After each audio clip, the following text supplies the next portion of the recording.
Hello friends, कैसे हैं आप सब। आई होप आप सब अच्छे होंगे। फ्रेंड्स, मैं नेहा पटेल, नेहा शैली पटेल चैनल में आप सभी का स्वागत है। फ्रेंड्स, सीटेट में जो आपका मैथ पेडागोगी आता है, जिसको गणित शिक्षा शास्त्र भी बोलते हैं, इसको आप लोग टैग वर्ड के माध्यम से सॉल्व कर सकते हैं। क्वेश्चन को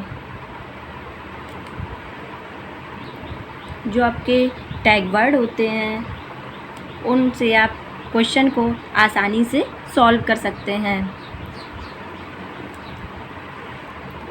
चलिए स्टार्ट करते हैं।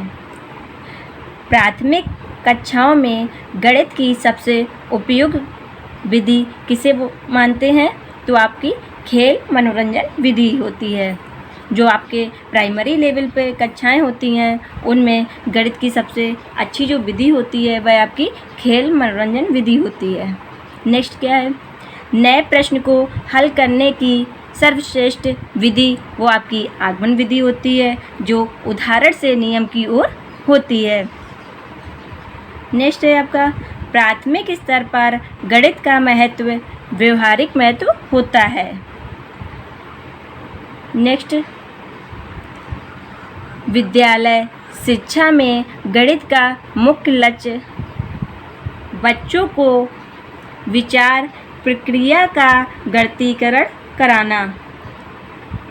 नेक्स्ट क्वेश्चन है आपका प्राथमिक स्तर के लिए गणित किस विधि में उपयुक्त नहीं है? तो वो आपकी व्याख्या विधि है। जो आपकी प्राइमरी लेवल है उसमें जो आपकी व्याख्या विधि है वह उपयुक्त नहीं है। नेक्स्ट है आपकी गणित में नए तत्वों की खोज की जाती है और सक्रिय रहता है। तो प्रयोगशाला विधि, जो आपकी प्रयोगशाला विधि है उसमें नए तत्वों की खोज की जाती है और सक्रिय रहता है। नेक्स्ट क्वेश्चन है आपका गणितीय ज्ञान का प्रयोग सर्वाधिक किस विषय में किया जाता है? तो वह आपके विज्ञान में किया जाता है। जो आपका विज्ञान सब्जेक्ट होता है उसमें गणितीय ज्ञान का प्रयोग सर्वाधिक किया जाता है। नेक्स्ट है आपकी क्वेश्चन ज्यामितीय समस्या की सर्वोत्तम विधि कौन सी है? वो आपकी आगमन विधि है, जो उदाहरण से नियम की ओर होती है। नेक्स्ट है आपका गणित विषय की पाठ्य पुस्तकें किस विधि पर आधारित लिखी जाती हैं? तो आपकी संश्लेषण विधि होती है। नेक्स्ट है आपका गणित में अमूर्त विचारों के साथ कार्य करना और समस्या समाधान करने से संबंधित सोच विकसित होती है। जो आपकी अमूर्त विचार होते हैं वह समस्या समाधान करने से संबंधित सोच विकसित होती है। नेक्स्ट है आपका प्रत्येक बच्चा गणित सीख सकता है, गणित कठिन नहीं होती है। जो आपकी गणित है वह कठिन नहीं होती है, प्रत्येक बच्चा गणित को सीख सकता है। नेक्स्ट है सूत्र रचना के लिए सर्वश्रेष्ठ विधि वो आपकी आगमन विधि है, जो कि उदाहरण से नियम की ओर होती है। जो आपका प्राइमरी लेवल है उसमें आगमन विधि मोस्ट इम्पॉर्टेंट है। नेक्स्ट है आपका पाइथागोरस प्रमेय को प्रयोगशाला विधि से हल किया जाता है। जो आपकी पाइथागोरस प्रमेय है उसको प्रयोगशाला विधि द्वारा हल करते हैं। नेक्स्ट है गणित संबंधी विकार या गणितीय अक्षमता कौन सी होती है आपकी? वो होती है आपकी डिसकैल्कुलिया। फ्रेंड्स, अगर क्वेश्चन में आपको ये सब दिया गया हो, पॉजिटिव कीवर्ड होते हैं, तो वो आपको आंसर राइट होगा। अगर नहीं लगा हो तो वो नेगेटिव कीवर्ड में आते हैं। जो आपके पॉजिटिव कीवर्ड है वो इस टाइप के हैं।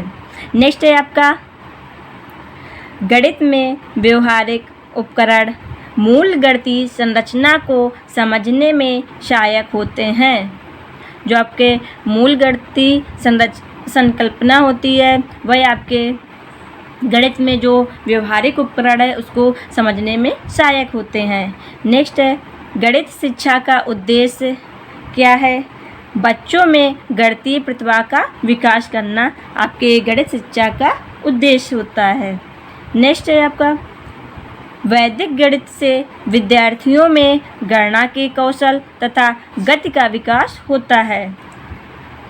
जबकि वैदिक गणित होती है उसमें जो बच्चे होते हैं उनमें कौशल तथा गति का विकास होता है। निश्चय आपका गणित का समाकलन अन्य विषयों के साथ भी किया जाना चाहिए।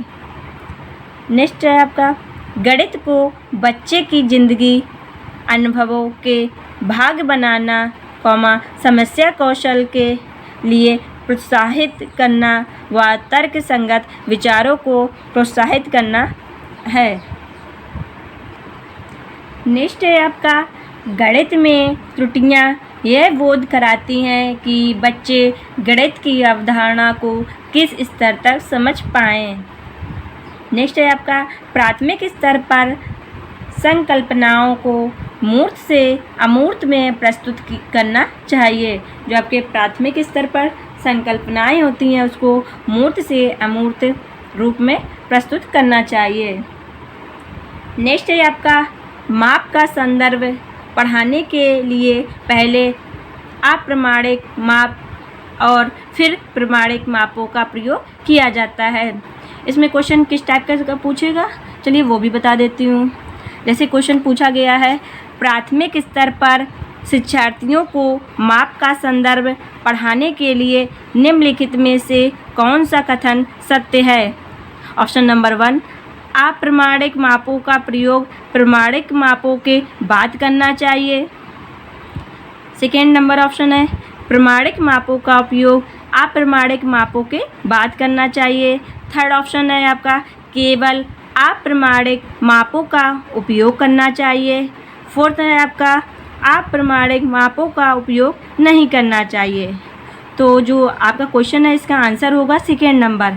इसमें जो दिया गया है प्रमाणिक मापों का उपयोग अप्रमाणिक मापों के बाद करना चाहिए, जो कि मैंने बताया भी है। अप्रमाणिक माप और फिर प्रमाणिक मापों का प्रयोग, पहले आपके अप्रमाणिक माप होते हैं फिर इसके बाद प्रमाणिक माप का प्रयोग किया जाता है। नेक्स्ट है आपका दशमलव संख्याओं का जोड़ घटाना पढ़ाने के लिए ग्राफ पेपर सबसे ज़्यादा उपयुक्त है। जो आपकी दशमलव संख्याएं होती है उनको आपको या जोड़ पढ़ाना है या गुणा घटाना पढ़ाना है तो ग्राफ पेपर से आपको पढ़ाना उपयुक्त होगा। जो आपका स्थानीय मान है वह अबेकस की सहायता से किया जाता है। स्थानीय मान समझ गिनतारा जिसको अबेकस बोलते हैं, इससे आपका जातिमान व जोड़ घटाना भी होता है। इसमें आपका क्वेश्चन कैसे बनता है, क्वेश्चन सुनिए। एक संख्या का दशमलव निरूपण समझने के लिए निम्नलिखित में से कौन सी पूर्व जानकारी का ज्ञान होना चाहिए। नंबर 1 योग, सेकेंड आपका है व्यवकलन, थर्ड आपका है स्थानीय मान, फोर्थ आपका गुणा। जो आपका राइट आंसर है वह स्थानीय मान होता है। जब एक संख्या का दशमलव निरूपण समझने के लिए स्थानीय मान पूर्व जानकारी का ज्ञान होना चाहिए। जो आपका स्थानीय मान है वह आपको सबसे पहले निकालना आना चाहिए। नेक्स्ट है आपका जियो बोर्ड की सहायता से बच्चों को ज्यामिति, आकृति या संकल्पनाओं का ज्ञान कराया जाता है। यह केवल आपके 2D आकृति में किया जाता है। जो आपकी 2D शेप होते हैं ना आकृति, उनमें ही आपके ज्यामिति, आकृति या संकल्पनाओं का ज्ञान कराया जाता है जियो बोर्ड की सहायता से। नेक्स्ट है आपका भिन्न। भिन्न आप किससे कर सकते हैं, संख्या चार्ट या संख्या रेखा से आप भिन्न को निकाल सकते हैं। फ्रेंड्स, ये सब टैग वर्ड आपके लिए बहुत ही इम्पॉर्टेंट है। एग्ज़ाम होने से पहले आप लोग इस वीडियो को ज़रूर देख लें। फ्रेंड्स, वीडियो अच्छा लगा हो तो लाइक, शेयर एंड सब्सक्राइब कर दीजिएगा और चैनल पे नए हैं तो बेल आइकन को प्रेस करना ना भूलिएगा, जिससे मेरे वीडियो के नोटिफिकेशन आप तक ज़रूर पहुँचें। मिलते हैं नेक्स्ट टॉपिक पर।